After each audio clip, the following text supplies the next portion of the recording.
اللہ تعالیٰ نے قرآن پاک میں فرمایا ہے ان عدۃ الشہور عند اللہ 12 شہرا فی کتاب اللہ یوم خلق السماوات والارض منها 4 حرم۔ اللہ تعالیٰ نے جب سے آسمان و زمین پیدا کی اس کے 12 مہینے ہیں، 12 مہینے اللہ نے بنائے، اور آج پوری دنیا اس کو مانتی ہے۔ جو اللہ کو مانتے ہیں نہیں مانتے ہیں 12 پہ چلتے ہیں۔ فطرت اللہ التی فطر الناس علیہا لا تبدیل لکلمات اللہ۔ اللہ تعالیٰ کی یہ فطرت اس نے 12 مہینے بنائے، پوری دنیا اس کو تسلیم کرتی ہے۔ سال کے 12 مہینے 12 شہرا منها 4 حرم، اس میں 4 مہینے حرمت والے ہیں،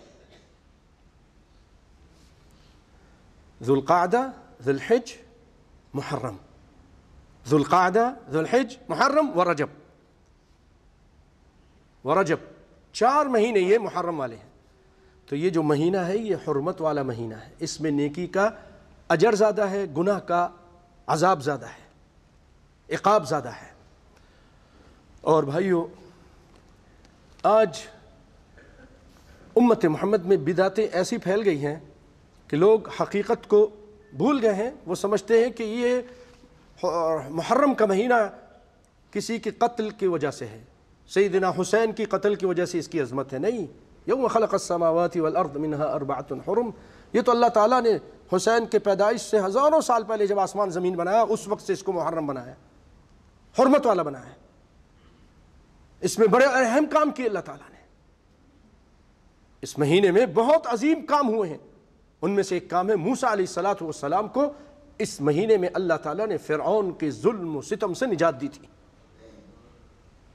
یہ محرم کا مہینہ کسی کی قتل کی وجہ سے، کسی کے زندہ اور مردہ ہونے کی وجہ سے اس کی کوئی فضیلت نہیں ہے، یہ پہلے سے فضیلت والا ہے، یہ بات واضح ہے۔ اور بھائیو، اسی طرح یہ جو کچھ بھی ہوتا ہے، جو کچھ بھی آج آپ ٹی وی پہ بھی دیکھتے ہیں، نیٹ پہ بھی دیکھ رہے ہوں گے، اور گلی محلوں میں بھی دیکھتے ہیں، یہ سب چیزیں بدعت ہیں۔ کل بدعت ضلالہ وکل ضلالۃ فی النار۔ نبی کائنات صلی اللہ علیہ وسلم نے اور آپ کے صحابہ نے کسی کی موت پر اس طرح نہیں کیا، بلکہ آپ صلی اللہ علیہ وسلم نے فرمایا کہ من ضرب الخدود وشق الجیوب ودعا بدعوى الجاہلیۃ فلیس منا، فلیس منا۔ من ضرب الخدود وشق الجیوب ودعا بدعوى الجاہلیۃ، جو موت کے ٹائم، غم کے ٹائم، پریشانی کے ٹائم اپنے گریبان چاک کرے، اپنے رخساروں پہ تھپڑ مارے، جیسے کوئی رخسار پہ مار رہا ہے، کوئی اپنے سینے پہ مار رہا ہے، کوئی چھری سے مار رہا ہے۔ آپ نے فرمایا من ضرب الخدود وشق الجیوب ودعا بدعوى الجاہلیۃ، اور جاہلیت والے پکارے تو ہم میں سے نہیں، لیس منا۔ اور مشکل یہ ہے ہمارے ملکوں میں، یہ تو یہ لوگ کرتے ہیں نا، هؤلاء القوم يفعلون هذا، بعض السنہ ان کے ساتھ شریک ہو کر تعزیہ بناتے ہیں۔ امام حسین کے مزار کی قبر، جو مزار ہے، جو ان کی قبر ہے، اس کی شبیہ بناتے ہیں تعزیہ کے اندر، پنیوں، کھپچیوں، لکڑیوں سے مل کر کمکمے، پھر لوبان جلاتے ہیں، لوگ سجدہ کرتے ہیں، لوگ سجدہ کرتے ہیں، منتیں مانتے ہیں، یہ سب کچھ ہو رہا ہے، سنی کرتے ہیں۔ آگے آگے وہ لوگ جلوس لے کر 10 محرم کو نکلتے ہیں انڈیا میں اور پاکستان میں، پیچھے پیچھے ہمارے سنی بھائی بھی ہوتے ہیں، منہ سے آگ لگا رہا ہے، کوئی وہ مار رہا ہے، کوڑا مار رہا ہے ایک دوسرے کو، کوئی تلوار کھیل رہا ہے، کیا ہے یہ؟ پھر حلیم پکاتے ہیں، کھچڑا پکاتے ہیں، معلوم ہوگا آپ کو، پوری رات پکاتے رہتے ہیں، اور پھر سبیل لگاتے ہیں 10 محرم کو، وہ تو لگاتے ہی لگاتے ہیں، یہ بھی لگاتے ہیں، سنی بھی لگاتے ہیں، اور ادھر لکھا ہوتا ہے پانی پیاسو، پانی پیو تو یاد کرو پیاس امام کی، پیاسو یہ سبیل ہے امام کے نام کی۔ نعوذ باللہ۔ اے پیاسو، اے پیاس کے لوگوں، یہ جو تم پانی پیتے ہو، جب پانی پیو تو یاد کرو پیاس امام حسین کی، کہ ان کو بھی پیاسا رکھا گیا تھا۔ یہ سبیل ہے امام کے نام کی، یعنی امام حسین کی نام کی۔ جبکہ اللہ تعالیٰ فرماتے ہیں، وہ سبیل بناتے ہیں، دودھ بھی لاتے ہیں، شربت تقسیم کرتے ہیں، پانی پلاتے ہیں، کھچڑا پکا کے کھلاتے ہیں، امام حسین کے نام کے سب کچھ کرتے ہیں۔ اللہ تعالیٰ فرماتے ہیں انما حرم علیکم المیتۃ والدم ولحم الخنزیر وما اہل به لغیر اللہ۔ حرام ہے وہ چیز مردار ہو جو مر جائے، جو خود بخود مر جائے، الا یہ کہ مچھلی اور ٹڈی، اس کے بارے میں حدیث میں آ گیا ہے الحوت والجراد اور میتۃ والدم، دم مسفوح، ذبح کرتے ہوئے جو خون نکلتا ہے یہ بھی حرام، اس کو نہیں یوز کرنا چاہیے۔ لوگ بہت سارے لوگ طاقت کے لیے، جسمانی اور جنسی طاقت کے لیے یہ الٹی سیدھی حرکت کرتے ہیں، جانور ذبح کرتے ہیں اور اس کا خون پیتے ہیں، یہ حرام خون ہے، دم مسفوح، ذبح ہوتے ہوئے جو خون نکلتا ہے۔ ولحم الخنزیر، خنزیر بھی حرام، میت، مردار اور خون اور خنزیر۔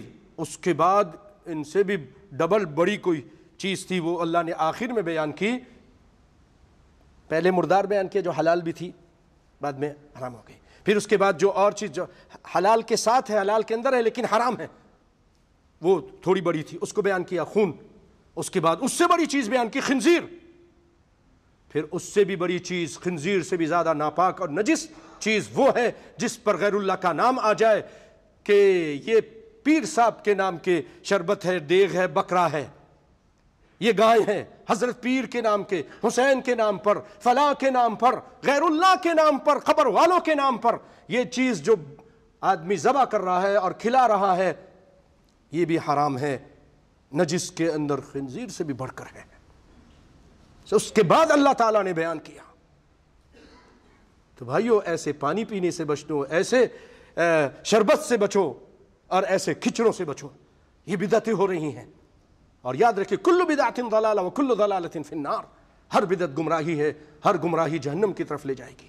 3 دن سے زیادہ سوگ نہیں ہے، 3 ایام الحداد بس، اس کے بعد آپ صلی اللہ علیہ وسلم نے سوگ منع کر دیا، الا الزوجہ، المرأة متوفی عنہا زوجہا، جس کا شوہر فوت ہو جائے 4 اشہر و 10، وہ 4 مہینے 10 دن تک سوگ منائے گی، اس کے بعد سوگ نہیں۔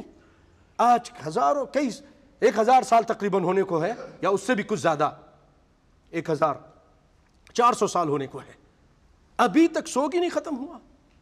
آپ صلی اللہ علیہ وسلم نے سوگ منانے سے منع کر دیا۔ اور بھائیو ہمارے اسلام میں تو کسی کی پیدائش کا دن بھی نہیں منانا ہے، نہ وفات کا دن منانا ہے۔ اگر ہم یہ دن منانے لگ جائیں تو پھر نبی صلی اللہ علیہ وسلم کا دن بھی منائیں، پھر ابو بکر کا، پھر عمر کا، پھر عثمان کا، پھر علی کا، پھر فلاں کا، فلاں کا، تو پھر کوئی دن بھی خالی نہیں رہے گا پورے سال میں، نبیوں کا دن بھی مناؤ، سبھی دن پھر دن ہی مناتے رہو۔ برتھ ڈے ہمارے اسلام کے اندر نہیں ہے، نہیں ہے، نہ برتھ ہے نہ ڈیتھ، کوئی بھی ڈے نہیں ہے۔ کل بدعت ضلالہ، یہ جو ہیپی برتھ ڈے کر کے بچوں کو خوش کرتے غلط ہے، اپنے بچوں کو سمجھائیے یہ جائز نہیں کیجیے، ان کو سمجھائیے یہ عیسائیوں کا طریقہ ہے، اسلام کا یہ طریقہ نہیں ہے۔ تو بھائی آئیے میں اس پر مختصر بات کر کے اپنی بات کو ختم کرتا ہوں۔ آپ صلی اللہ علیہ وسلم ہاں اس میں کیا کرتے تھے؟ آپ نے فرمایا افضل الصیام بعد رمضان شہر اللہ المحرم، سب سے بہترین روزہ رمضان کے بعد اگر کوئی ہے تو اللہ کے اس مہینے محرم کا روزہ ہے، اس میں روزہ رکھیں، پہلے سے رکھ دیں، خاص طور پہ 9 اور 10 کا رکھنا ہے، 9 اور 10 کا رکھنا ہے، بڑا اجر ہے اس کا، انشاءاللہ آپ سنیں گے۔ اور اس کے علاوہ آپ پورے مہینے میں محرم کے کسی دن بھی روزہ رکھ سکتے ہیں، رکھنا چاہیے، رمضان کے بعد سب سے بہترین روزہ ہے۔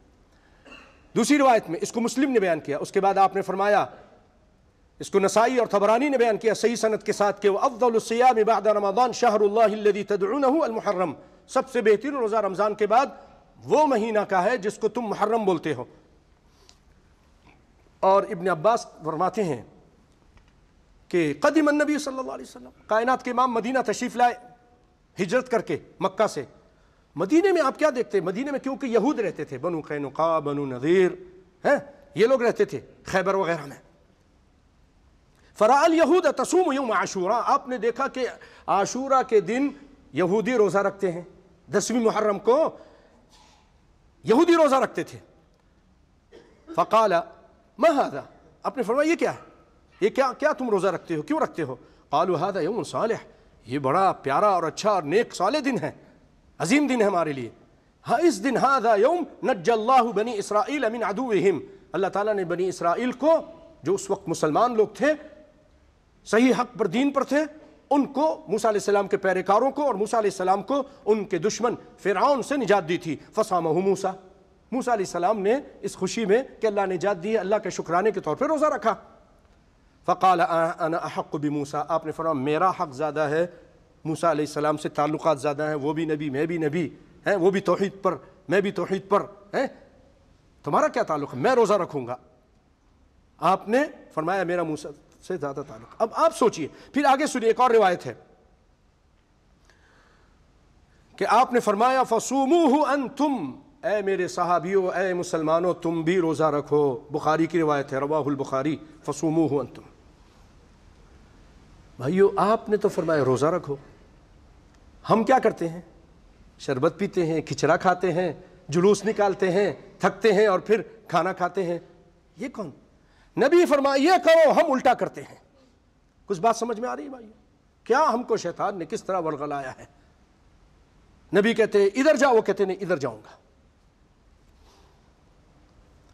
اور ابن عباس فرماتے ہیں ان رسول اللہ صلی اللہ علیہ وسلم صام یوم عاشوراء وامر بصیامہ، آپ نے خود بھی روزہ رکھا اور لوگوں کو روزہ رکھنے کا حکم دیا۔ بخاری المسلم، رواہ البخاری ومسلم۔ اور ابو قتادہ رضی اللہ تعالیٰ عنہ روایت کرتے ہیں کہ ان رسول اللہ صلی اللہ علیہ وسلم سئل عن صیام یوم عاشوراء، کائنات کے امام سے عاشوراء کے یعنی 10ویں محرم کے روزے کے بارے میں پوچھا گیا۔ آپ نے فرمایا یکفر السنہ الماضیۃ، رواہ مسلم، کہ اس کی وجہ سے پچھلے 1 سال کے گناہ معاف ہو جاتے ہیں۔ اللہ اکبر، اللہ، بدعت کر کے ہم اس بڑی فضیلت سے بھی محروم کرتے ہیں اپنے آپ کو۔ ہم اس دن روزہ نہیں رکھتے ہیں، ہمارے بہت سارے لوگ تعزیہ بناتے ہیں، کھچڑا کھاتے ہیں، شربت بناتے ہیں، من تشبہ بقوم فہو منہم ہو جاتے ہیں، وہ بھی جلوس نکالتے ہیں، یہ بھی جلوس نکالتے ہیں۔ اللہ کرے میری آواز جہاں تک پہنچے وہ لوگ اس سے بچ کریں، کیونکہ بہت سارے بریلویوں کے علماء نے اس دن جلوس نکالنے سے اور ایسے کام کرنے سے منع کیا ہے، کہتے نہیں کرو۔ لیکن کیا کیا جائے، جہالت ایسی ہے کہ اپنے بڑے علماء کی بھی بات نہیں مانتے لوگ۔ اور آپ صلی اللہ علیہ وسلم کیونکہ یہودیوں کی ہمیشہ مخالفت کرتے تھے، تو آپ نے فرمایا کہ لئن بقیت الی قابل لاصومن التاسع، اگر میں زندہ رہا آئندہ تو میں 9ویں کا اور 10ویں کا روزہ رکھوں گا، 9ویں کا بھی روزہ رکھوں گا، 9ویں کا روزہ رکھوں گا۔ وقال النبی صلی اللہ علیہ وسلم صوموا یوم عاشوراء وخالفوا الیہود وصوموا قبلہ یوما او بعدہ یوما، رواہ احمد، کہ کائنات کے امام نے فرمایا اے لوگو تم عاشوراء کے دن کا روزہ رکھو، 10ویں محرم کا روزہ رکھو اور یہودیوں کی مخالفت کرو۔ کیسے مخالفت کریں؟ صوموا قبلہ یوما او بعدہ یوما، ایک دن پہلے روزہ رکھ لو یا ایک دن بعد رکھ لو عاشوراء سے، یعنی 9 اور 10 کا رکھ لو یا 10 اور 11 کا رکھ لو۔ تو بھائیو اسی لیے حافظ حجر عسقلانی رحمۃ اللہ علیہ فرماتے ہیں کہ اس کی 3 صورتیں ہیں، ان تصوم التاسع وعاشوراء والعاشر والحادی عشر، کہ آدمی 3 روزے رکھ لے، 3 روزے رکھ لے، بڑا اجر ہے، پورے مہینے میں روزہ رکھنے کا اجر ہے۔ یا پھر دوسری صورت یہ ہے کہ ان تصوم التاسع والعاشر، کہ 9 اور 10 کا یا 10 اور 11 کا رکھ لو، یہ دوسری صورت ہے، 9 اور 10 اور 10 اور 11 کا، 10 کا روزہ بہت مہم ہے۔ او ان تصوم العاشر منفردا، یا پھر آپ صرف 10 کا روزہ رکھ لیں، کہ نبی نے 10 کا روزہ رکھا تھا اور آپ نے کہا تھا لئن بقیت الی قابل لاصومن، پھر اس کے بعد ما بقی النبی صلی اللہ علیہ وسلم فی هذه الدنیا ومات قبل هذا المحرم، آپ اس محرم آنے سے پہلے فوت ہو گئے تھے، تو آپ نے وہ جو آپ کی تمنا تھی کہ 9 کو بھی رکھوں گا وہ پورا نہیں کر سکے، لیکن آپ کی تمنا تھی اور آپ نے آرڈر بھی دیا کہ صوموا یوم عاشوراء وخالفوا الیہود وصوموا قبلہ یوما او بعدہ یوما، ایک دن پہلے بھی یا ایک دن بعد روزہ رکھ لو۔ تو بھائیو بدعت سے بچیے اور یہ اچھے کام کیجئے جو حدیثوں سے صحیح دلائل کے ساتھ ثابت ہیں اور جس پر بہت زیادہ اجر بھی ہے۔ اللہ تعالیٰ مجھے اور آپ کو قرآن و سنت پر عمل کرنے کی توفیق عطا فرمائے۔